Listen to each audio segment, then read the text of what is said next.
अगर आपको horror stories पढ़ने का शौक है तो मेरी आज की वीडियो खास तौर पर आप ही के लिए है, क्योंकि मैं आपको एक ऐसी राइटर से मिलवाऊंगा जिनका हॉरर स्टोरीज लिखने का अपना अंदाज है। उनका नाम है आयशा मुजफ्फर और ताल्लुक लाहौर से है। आयशा मुजफ्फर की कहानियां मगरिब के किसी भूत बंगले के बारे में नहीं हैं, बल्कि ये हमारी ही गली मोहल्ले बावर्ची खानों में बसी उस मखलूक के बारे में है जो हमारी नज़रों से ओझल रहती है। आयशा मुजफ्फर ने अपनी पहली कहानी 9th ग्रेड में लिखी थी। जब उनकी टीचर ने वो कहानी देखी तो उन्हें वो बहुत डिस्टर्बिंग लगी। उन्होंने फ़ौरन उनके पेरेंट्स को बुलाकर उनसे पूछा क्या घर में सब खैर खैरियत है, और इस कहानी का नाम था वो औरत।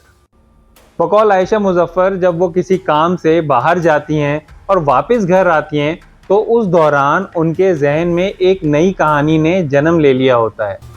आयशा मुजफ्फर की पहली किताब अब्बूस जिन जब मंजर आम पर आई तो लोगों ने उसे बेहद पसंद किया और कहा कि ये वो किस्से हैं जो हमने कभी ना कभी ज़रूर सुने हैं, मगर अब इनका अंदाज मुख्तलिफ और ज़्यादा डरावना है।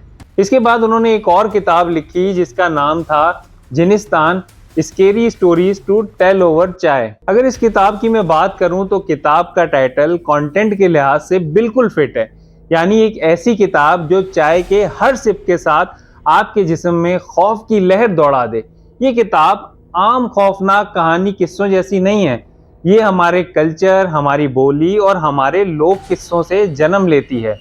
आयशा मुजफ्फर की एक और किताब है जिसका नाम है द बाबीज ऑफ लाहौर, जहाँ लाहौर की जिंदगी, औरत, मोहब्बत और जिन सब एक ही कहानी में कैद हो गए।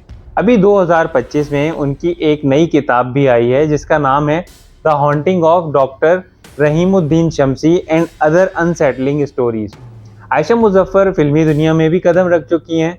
जून 2025 में दीमक के नाम से एक हॉरर फिल्म रिलीज हुई है जिसकी राइटर आयशा मुजफ्फर हैं और उसे बेहद पसंद किया गया है। अगर आपने आयशा मुजफ्फर की किताबें नहीं पढ़ी तो रात के किसी पुरसकून लम्हे में जिनिस्तान खोलिए, चाय का कप उठाइए और तैयार हो जाइए, क्योंकि हो सकता है अगली कहानी शायद आप ही के घर में बैठी किसी अनदेखी मखलूक के बारे में हो। अगर आपको ये वीडियो पसंद आई हो तो लाइक शेयर करें और चैनल को सब्सक्राइब करें।